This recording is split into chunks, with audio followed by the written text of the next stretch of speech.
Nicole, thank you so much for being here today.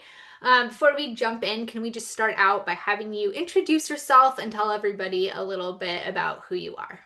Yes, absolutely. And Kristen, I'm so excited to be here with you today. So, my name is Nicole Johnson.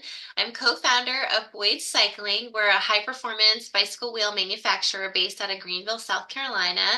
And we've been in business for going on 16 years, and we're manufacturing our product right now in South Carolina. So, lots of exciting times for us right now.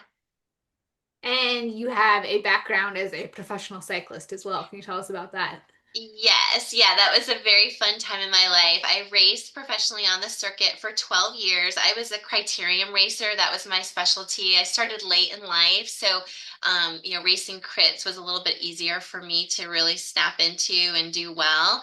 I was really fortunate where I was on some great teams. I raced on the Fuji women's team, Cheerwine, and then Kenda Tire. I finished out my career with them. So yeah, just had a great opportunity to race around the country. I raced a little bit out of the country.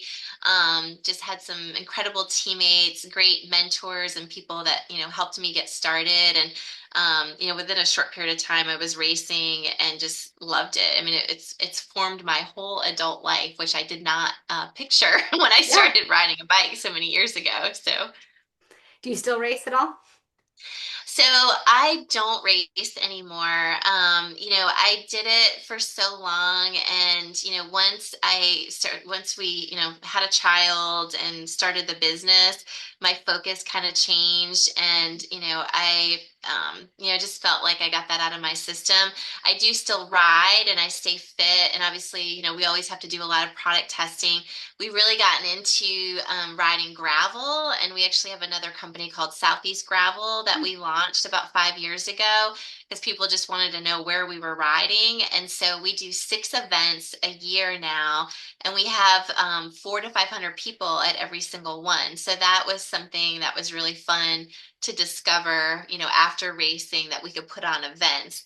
And I always say, as a cyclist, everyone should put on at least one event so you know what it's like and how hard it is.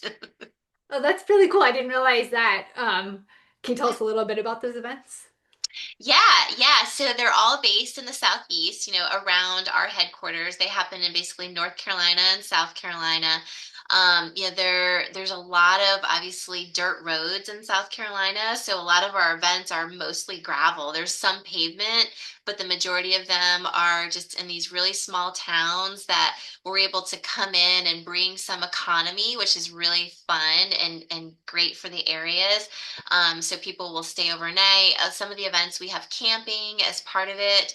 Um, we're looking at expanding a couple of the events, maybe adding, some of the off-road run scenarios. But yeah, we've been at it. I guess this will be our 6th year that we've hosted these events. And like I said, I mean, it's become a thing, and we attract people from all over. But a lot of the riders that attend the events are local, local riders. So we've had a lot of local support, which has been really fun. And we do fun things like we have a king's chair, like a large, throne. And so we have, the riders who finish kind of in the first in their class, they get to sit on the throne, and we do medals, and we have food and music. We just make it really fun. Like the first events that I did in gravel, a lot of times you were just handed a paper map and they would say good luck. And so Right. as a crit racer, going around in a circle over and over, I was directionally challenged. So crits were awesome for me. So doing gravel and just getting handed a paper map, I was like, I don't think I'm gonna like this. So we decided to really, offer support. Like if you crash or have a mechanical, we have a little like phone number people can call, or they can come get picked up. So, and then we have, course support, and we have food out there. So yeah, we make it really kind of a fun experience for anyone. And we've attracted a lot of beginners because of that. You sort of jokingly said that everybody should try putting on an event so that they can see what it's like. But what would you do like if you actually did want to put on an event? How do you even start doing something like that?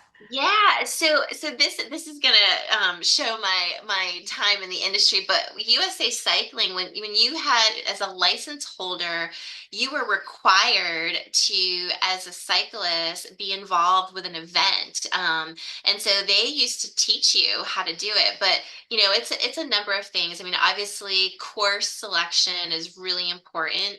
So if you don't know how to do a course, I would always recommend that you work with someone who understands safety, all the different parameters of, a good effective course. That's going to be number one.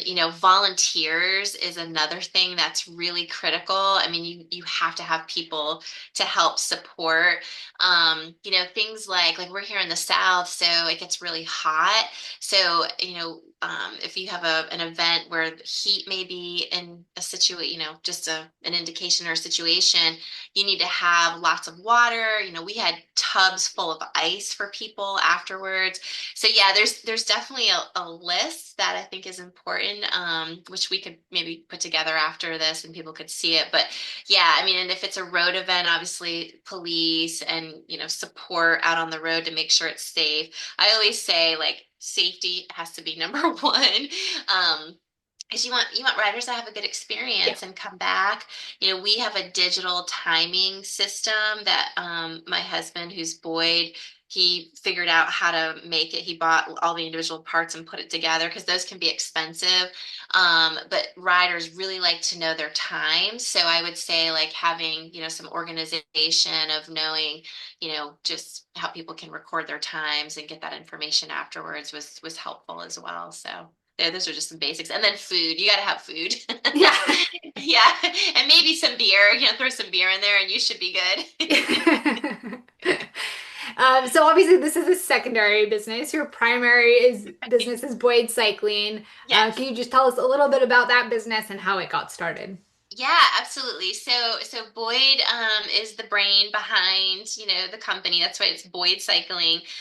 Boyd and I both raced professionally. That's how we met. And as Boyd was getting ready to retire, he was like, "Hey, I think I want to start this company." And so in 2009, he launched a website.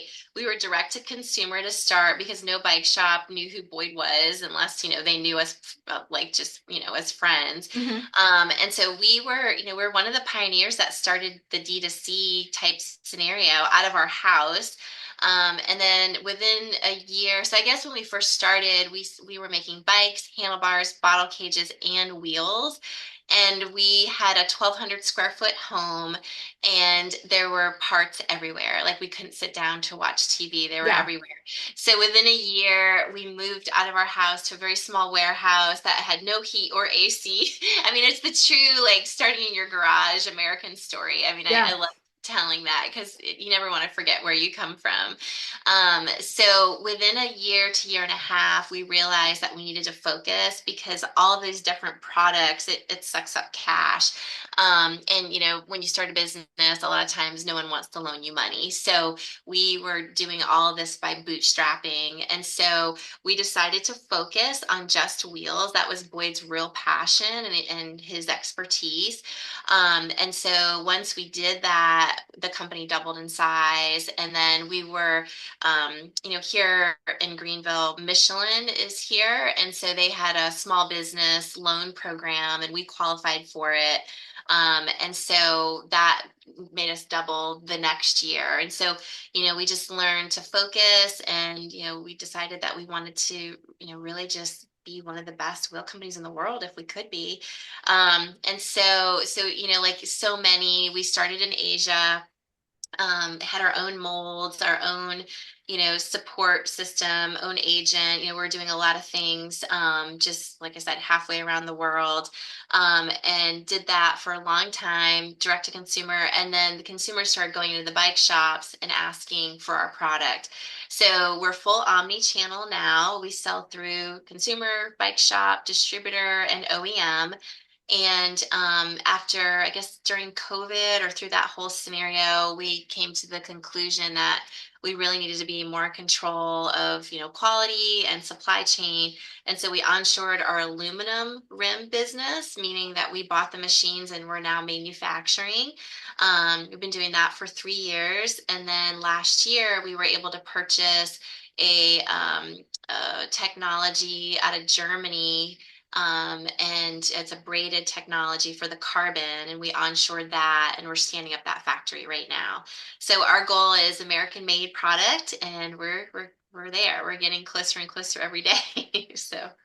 Aside from quality, what else makes you want to manufacture in the US? Yeah, I mean, it's a lot of things. I mean, obviously, supply chain is a major issue. There's nothing worse than, ordering a product months in advance, extending cash months in advance, halfway around the world, even to people that you trust. It's stress on a business. And so, by manufacturing ourselves, quality control, just in time, there's so many situations where, you have a product and it does well, and then maybe there's just things change, right, as far as like cyclist interest and just the market changes. Like everything is gravel now versus there's still road, but there's a huge push for gravel. Mhm. So going to more of a just in time scenario is really helpful, especially for smaller to mid-sized businesses, right, where cash is definitely king. Yeah. So yeah, so those are just some basics, but we also assemble our product. And so from beginning to end, we're fully in charge of, just the whole process. And it's really empowering. And we've been able to save money. I mean, a lot of times I think people think, oh, American manufacturing is just more expensive. That's why it left. But it's, when you do it, there's things that are, if you can implement, and automation is part of that, you can really, have some huge advantages in manufacturing. Before we started, we were chatting a little bit, and you said you were actually trying to set up a manufacturing hub there in South Carolina. Can you talk about that? Yeah, absolutely. So, with everything going on in the world these days, we do feel that there's a need, right? So, I refer to it as an ecosystem. So, there's a saying, and I'm going to screw it up in saying it, but it's like the whole rising tides or whatever. Yeah. It's like if Raises we all help. ships. Yeah, Yes. that's right. Yes. All ships rock. Yeah, I'm terrible at stuff like that. But it's like I think, a lot of times in business, people think, well, this is what we're doing, and this, we don't need to help anybody. This is just what we're doing. But the cycling industry is small. We're all in it because we're passionate about it, right? Like I don't think there's many people in the cycling industry that are in it to get rich. It's more about like, what are we putting out into the world, into the universe? How are we creating additional transportation options for all walks of life. I mean, there's lots of reasons why we're in cycling, but I think the ecosystem is really critical. And so here in the upstate in South Carolina, we're in a premier area location. We're part of a facility where Cardinal Cycling Group, who owns Time Bicycles, they own the building, and they're actually the brain of this. Like they were the ones that said, you know what, we need to create this opportunity for others to come here. In South Carolina, where we are, we have something called a free trade zone, which is critical with just the whole tariff situation. Being able to bring product into the country and not pay tariffs immediately or customs immediately is a huge advantage to small, mid, and large size companies. So there's things here. The tech is here. We have an amazing opportunity, because the auto industry is here, right? Mm. So there's already things set in place for large scale manufacturing. And so we're basically calling it the soft mobility cluster, or upstate manufacturing hub. So, our goal is, like I said, to just attract others. So if you're familiar with Taiwan, Taiwan is so effective because you can drop down in there and you can get anything that you need. Mm. And so that's the goal here, is that we create an opportunity where people can come here and have bikes made, have wheels assembled, have rims made, have decals made. There's like, just an opportunity to do that now, and the timing is really critical. So that's a major mission that we're running with. So we saw during COVID this huge boom in the cycling industry, right? And Yes, very now the exciting. cycling industry is going through a contraction and struggling somewhat. How Yes. has that affected your company, and where do you see the industry going over the next couple of years? Yeah, no, that's a great question. And obviously we've all been living, some people call it a nightmare, but it's in the last few years, it's just been, you know, really trying to figure out how to maneuver. And so for us, I can share our story because I think it has some validity of why we made the decisions that we made. So we were in a situation being a smaller company, we always had to have our forecast in like in a year's time, like a year's advance time frame. And so we got used to always planning ahead, right? So because of that, we were in a really positive situation with our manufacturers where they made our product ahead of time before COVID really hit. And so we were one of the only wheel companies that actually had product at the time of the boom. Mhm. And so when that happened, that's when we really started growing on the OEM side. And then some of the bigger dealers and bigger accounts, they were coming to us because, like I said, we had stuff. Mhm. So what we did instead of overproducing our product, we took that capital and we bought machines and we started making things. Mhm. But that's a big bite, right? Like a lot of Yeah. people don't necessarily want to be responsible for making things, but for us, that was a good fit. That was the right fit. Boyd is always thinking of ideas and models and things that to improve, just what we're doing. So that made sense for us. And so we started off on the aluminum side, which was a little bit easier to facilitate, right, versus carbon. And I remember saying to Boyd, we'll never do carbon. Like we just shouldn't do carbon. And he was like, would always nod and agree with me. Little did I know he had different plans, but and so anyway, once we started collaborating with the Cardinal Cycling Group and creating this upstate manufacturing hub, this opportunity fell in our lap to do the carbon, and it's really special, right? Because it's braided, it's automated, it's got some features that we can also make other things besides bicycle rims. So for us, that's where the whole experience of the supply chain debacle, it scared us so much that we had to change. I Mhm. think, Asia has been turnkey for so many years. It was very easy for people to just go back to the way they were doing things. But the way that we look at it is we've now had two major supply chain disruptions in the last 5 years. So I just, I think that it's important for everybody to at least have a plan B at this point, because we just don't know what the future holds, right? And we need to make sure that cycling continues on. Yeah. There are lots of wheel manufacturers out there. Uh-huh. Aside from being manufactured in the United States, what else sets you apart?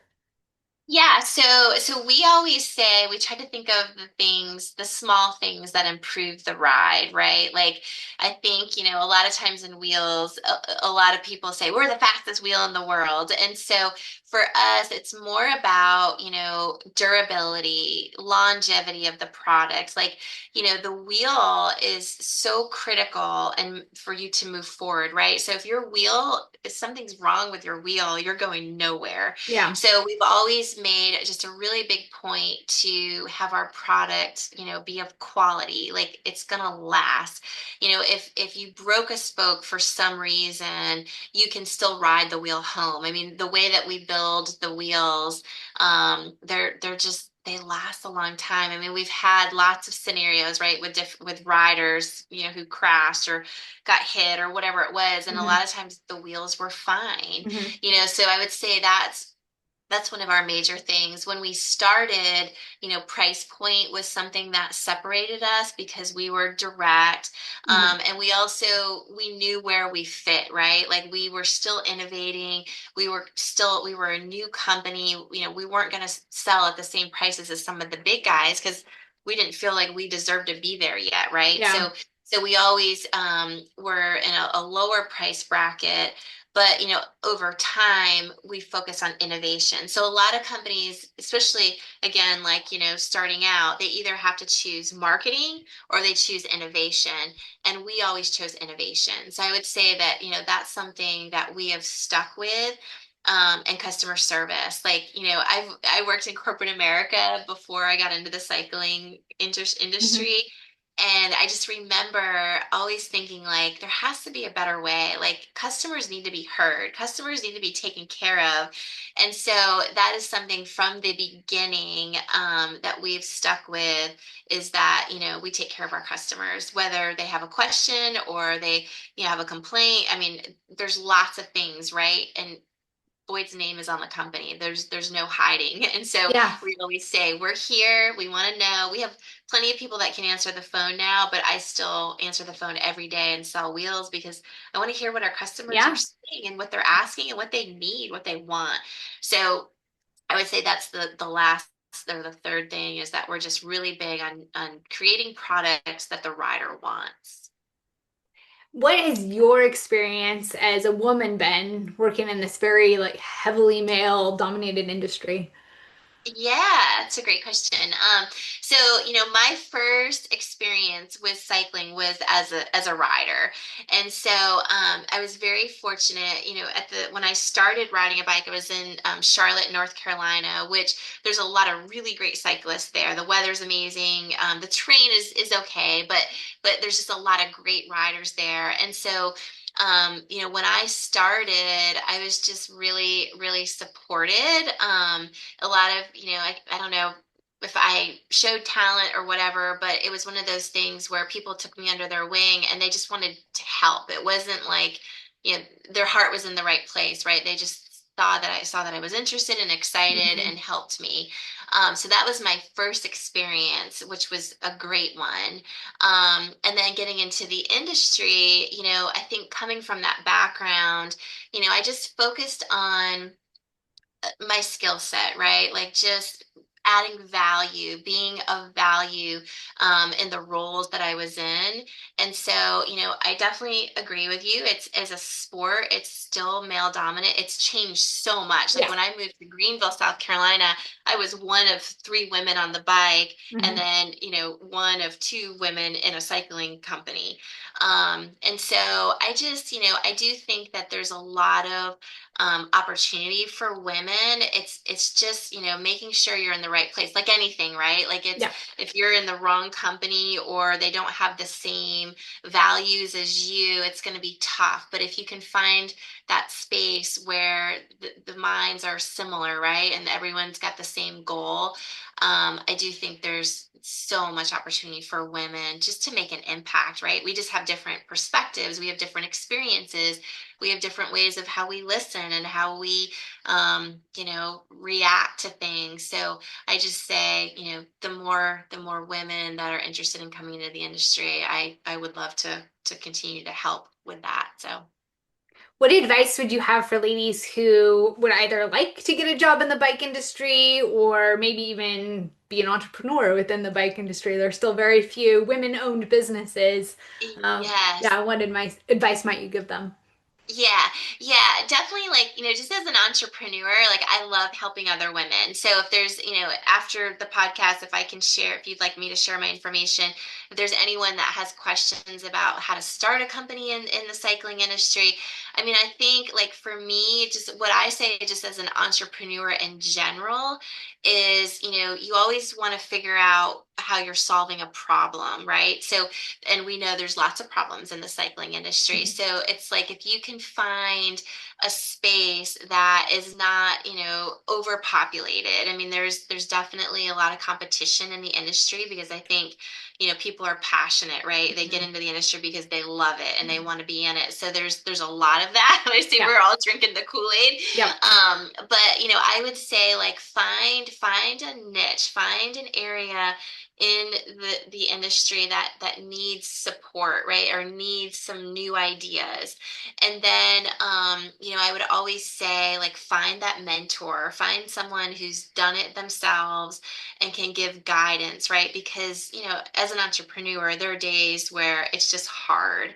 And so it's important that you absolutely love what you're doing. Yeah. So yeah, those would be kind of my two first steps of advice for entrepreneurship. As far as getting into the industry, there's lots of different ways. Like, I think the common answer is go work at the bike shop, but that's not always the best fit, right? Yeah. Depending on just where you are and whatnot. So sometimes, I think just figuring out like what do you like, do you like teaching, do you like design, do you like mechanics, like figure out what that skill set is that you're good at, and then start looking at how you expand and plug in.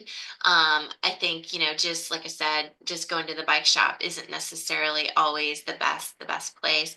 Like before we started the recording, we were talking about you and what, you did this morning, and Yeah. coaching and being involved with NICA. I feel like that's a great opportunity Mm. for women to get exposed to cycling, either as a coach or a mentor or a rider. That environment. I've just seen such wonderful things happen and some amazing cyclists come out of that group. So that might be a good place to start too, Yeah. something like Great advice. that. Um, One of the most common questions I get from women and one of their biggest challenges is finding time to ride their bicycle. And you own two different businesses, you're a mom, and you somehow ride your bicycle too. How do you manage all of that? Yeah, so time management is like critical with all this stuff, no matter, what you're doing, even if it's like just having a little bit of time for yourself. And so what I've found is that if consistency is key, right? That's what develops the habit. Mhm. So what I do, and I've read all those books, like if you wake up at 5 a.m., you'll be this amazing person. Well, I need 10 hours of sleep. I've Yeah. always been that Yeah. way. And so what I do is I just sat down and I started looking at my schedule, and I started looking at, because with racing professionally in the past, like, I would ride 2+ hours a day. Right? So after I had my daughter, I struggled. I was like, my identity was like different, my body was different, and I had no time. So I got really discouraged, and I just felt like, hopeless a little Yeah. bit. I was just like, how am I ever going to be fit again? And so I actually worked with a coach who helped me really change my mindset.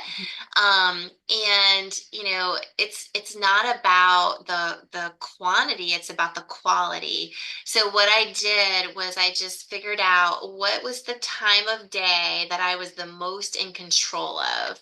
And that for me is 6:30 a.m.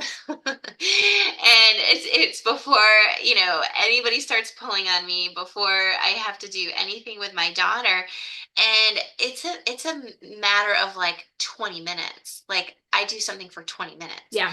And so the other thing that I do that is like a major aha moment that I just want to shout from the rooftops, and a very dear friend of mine who is my teammate, who's now a doctor, taught me this, is walking. So walking completely crosses over to the bike. Like you Yeah. could literally not ride for 2 months, but if you're walking, I walk 10,000 steps a day, and I can talk to you a little bit more about that in a second. But literally, if I walk every day, it's like I've taken no time off the bike. Like I can't hammer, like I can't go and like do a crit or just like all Right. out. But I can hang in a group ride like that's going fast like I used to. It's not a big deal. Because I think our bodies are meant to walk. That Yeah. was a shocker for me. And so I literally will do like 15-minute increments of walking whenever I can. It's usually I try to do it after I eat. So like if you eat 5 to 6 times a day, I don't know how you eat, but like for me that works really well. And so Mhm. I'll just walk for 15 minutes after I eat. And so by doing that, I get 10,000 steps a day, which is 5 miles. Are you doing anything while you walk? Are you listening to podcasts? Or are you just, yeah, okay. Of course. Yeah, we have to keep learning, girl. The only way. In terms of choosing wheels, Yes. first off, when should we decide to upgrade or when should we know it's time to replace our wheel set? Yes. So this is not a sales tactic or this is just a fact. Yeah, Like the best way to upgrade a bicycle is with wheels. Like that's just a known fact in the industry because it's not as expensive and a good set of wheels, you will feel it immediately. So I always say like if you have like, depending on some people, especially with COVID, there's a lot of new riders, right? So yeah, they bought a bike that maybe wasn't as expensive because they just weren't sure if they were going to continue riding. And so they don't really have a budget to buy a brand new setup, but they still have this bike that's pretty good. I would say that's an awesome time to upgrade to a set of really nice aftermarket wheels. And it doesn't have to be carbon, it can still be aluminum and still make a huge difference.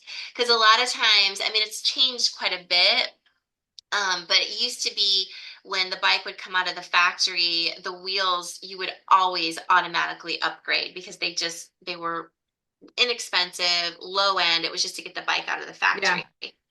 Over the last 5 years, that's changed. Like some bikes are coming out of the factories with nice carbon wheels, but there's still a price tag to that, right? So that's why I say, like the perfect scenario is you've had a bike for a couple of years, you really like riding, you don't have a budget for a full new bicycle, so upgrading the wheels there is perfect.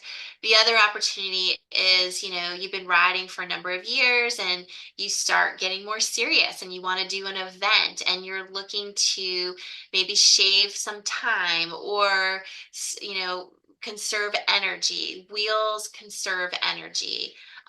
Especially when there's aerodynamics involved. So, like the carbon fiber wheels tend to offer better aerodynamic properties, and that's where you can really start to save energy. There's a saying, I think that's like you can choose, there's budget or affordability, weight, and durability, and you can pick two of the three. Yep. So if we're at a certain budget point and we are having to decide between weight and durability, where should we go? Yeah, I mean, weight has been such a marketing thing for so many years. But the reality is like to be competitive in the marketplace, the weights have to be good. So I always say durability is going to be the main thing because nobody wants to be on the side of the road with a broken spoke. Right. That just sucks. Like having to make that phone call. And then if you're in an area like a lot of us like to ride out in the sticks, there's no cell phone coverage. I mean, I don't know about you, but I've walked before and it's not fun. Oh, yes. So, or I hitchhiked because one time it wasn't a wheel, I blew up my derailleur Uh-huh. and I had to hitchhike. And so, Yeah. these are just scenarios that can happen and you want Yeah. to try to limit that as much as possible. So I say like, weight, definitely there's some products that are heavier out there, but overall, most companies are in this within those same weight ranges. So go for durability if budget is a thing. So yeah. Is there anything else we should be thinking about when we're considering a pair of wheels? Yeah, I mean, there's, innovation has changed a lot over the last 5 years. I always say the hub is really critical, the engagement of the hub and the bearings. Those are super important things. I think that a lot of riders are interested in tubeless setup now. Yeah, that's been going on in mountain bike and gravel forever, but on the road, it's definitely become a thing. So, like, Mhm.